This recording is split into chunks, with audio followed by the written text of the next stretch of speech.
So it is a little bit of a dramatic entrance, and welcome to the channel. My name is James. Today we're going to talk about what would maybe be a solution. Interesting engineer from someone who knows absolutely nothing about engineering related to dams in the world.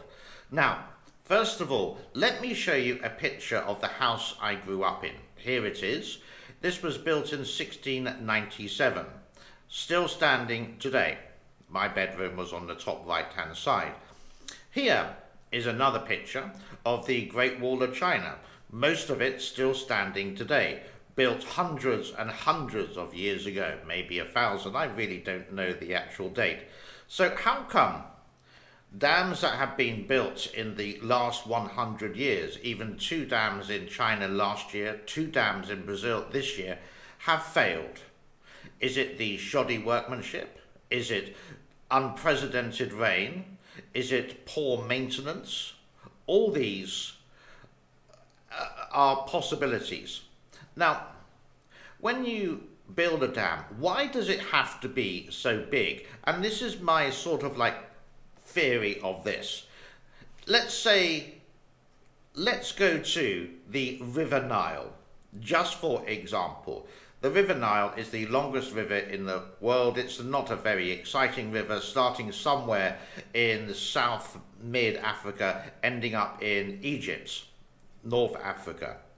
Now, instead of having one big dam right in the middle of it, just for example, why can't you have smaller dams either side of it? So the river still goes through naturally, but either side, maybe 18 of them in total, could have little box segments of dams. So the water could be funneled into this area, and then there could be a dam there. You dredge the outflow area, and then when you need the electricity, basically you pull the plug, which is going to turn the turbines, and the water comes out. And if there is an overflow, you build a lake related to that. And if there's going to be any kind of like flooding, then you just close the dam. Dams are very good for electricity, but there's so many environmental impacts related to it. But before we get into that, let's take a small break. When you wake up in the morning and you watch this show, do you have a cup of coffee? Do you need a special mug? This is the perfect coffee cup for you. $15, that's all it is. But this mug helps a child here in Cambodia. Hey guys, buy a mug, help a child. Thank you. And welcome back to the channel. So what are the environmental impacts of these really big dams? Well, firstly, the fish. The fish have got nowhere to go. Salmon, for example, like to go upstream. Now, there are some salmon kind of elevators or stillways that they can go to. But if we go to the biggest dam, of course, the 3 Gorges, it's not going to happen. This is why they put a fishing ban in or on the Yangtze River for 10 years, and the Yangtze sturgeon, which we've seen on this channel before, like 50,000 are being released every year so the sturgeon can grow for later fishing, for example. That's one. The other one is when you do have a big dam is the resettlement of sometimes millions of people. And when you do build a dam, of course you're upsetting Mother Nature. So you're going to get landslides, and you're also going to get some earthquakes as well. But the positives do outweigh the negatives. Granted, there are some dams, like the Hoover Dam in the United States, which is just very close to 100 years old. Well built, well maintained, well looked after, even though the levels of Lake Mead are not doing very well with 2021 and this year 2022. That's a good dam.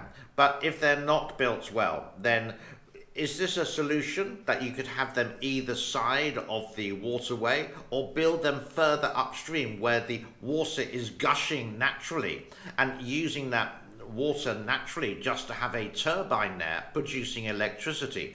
A small building, it's not going to upset Mother Nature compared to a really colossal dam that we see all around the world.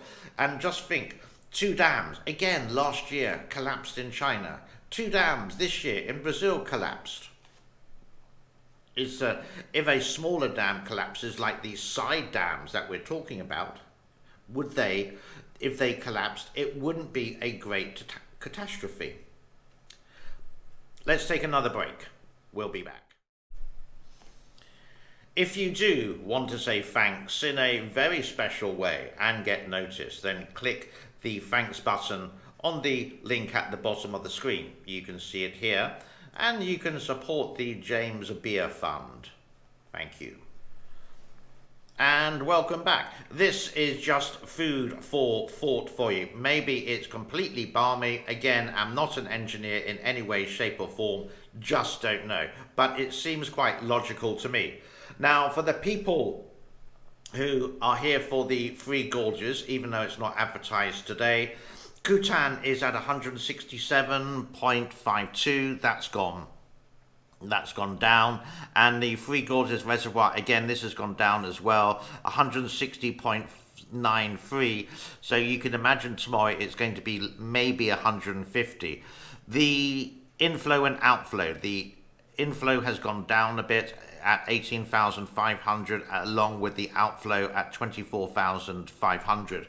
And with that, let's have a look at the musical weather. Here we go.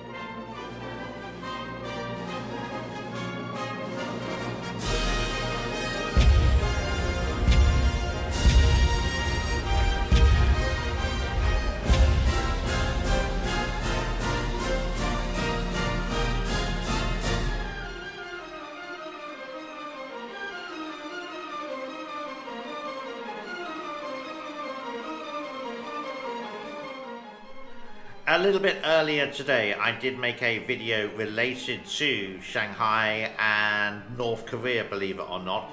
And if you just go to the link in the description below, you can see it there. It's actually quite a long video of about 14 minutes long, but what I'm going to show you is a highlight for round about 3 minutes. It looks like Shanghai's lockdown is coming to an end, hopefully by the end of this month, beginning of June. There seems to be 3 days with 0 cases, for example, which is good news. So here's a small snippet of what I did earlier today. 26 million in Shanghai are still on a lockdown, but maybe, just maybe, they're allowed into their community. Why has this happened? Well, the cases have gone down, and possibly they realize that the zero tolerance doesn't work, and the pressure from the people and the amount of videos that went viral over the last 2 months in Shanghai has related to it's not working. So they're saying it has worked, and possibly they would blame some foreigners or America or England for the whole situation in Shanghai. Possibly. They usually do, one way or the other. It's never the CCP's fault. The Chinese government is always 100% correct. And then Xi Jinping doesn't lose face because the COVID-0 policy doesn't work. They say it has dropped the numbers down, not being transparent. Now, maybe this is a conspiracy theory that I'm talking about, but it's just good. The thing is, it's good news for Shanghai. The average person there can be out and about a little bit. Now, compared to Guangzhou, which is very close to Hong Kong, they have had the lockdowns, but not a full lockdown, but they have a relative amount of freedom there. And you can see this from the video here. And this is a video that I found on Twitter.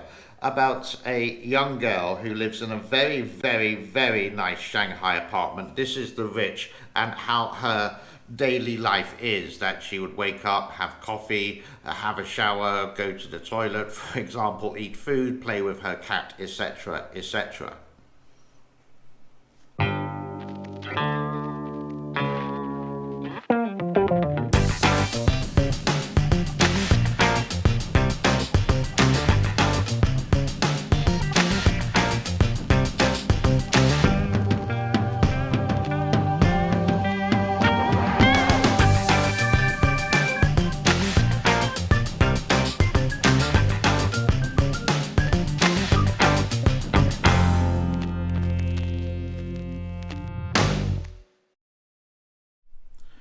So that's how the rich would be. But what about the average Joe?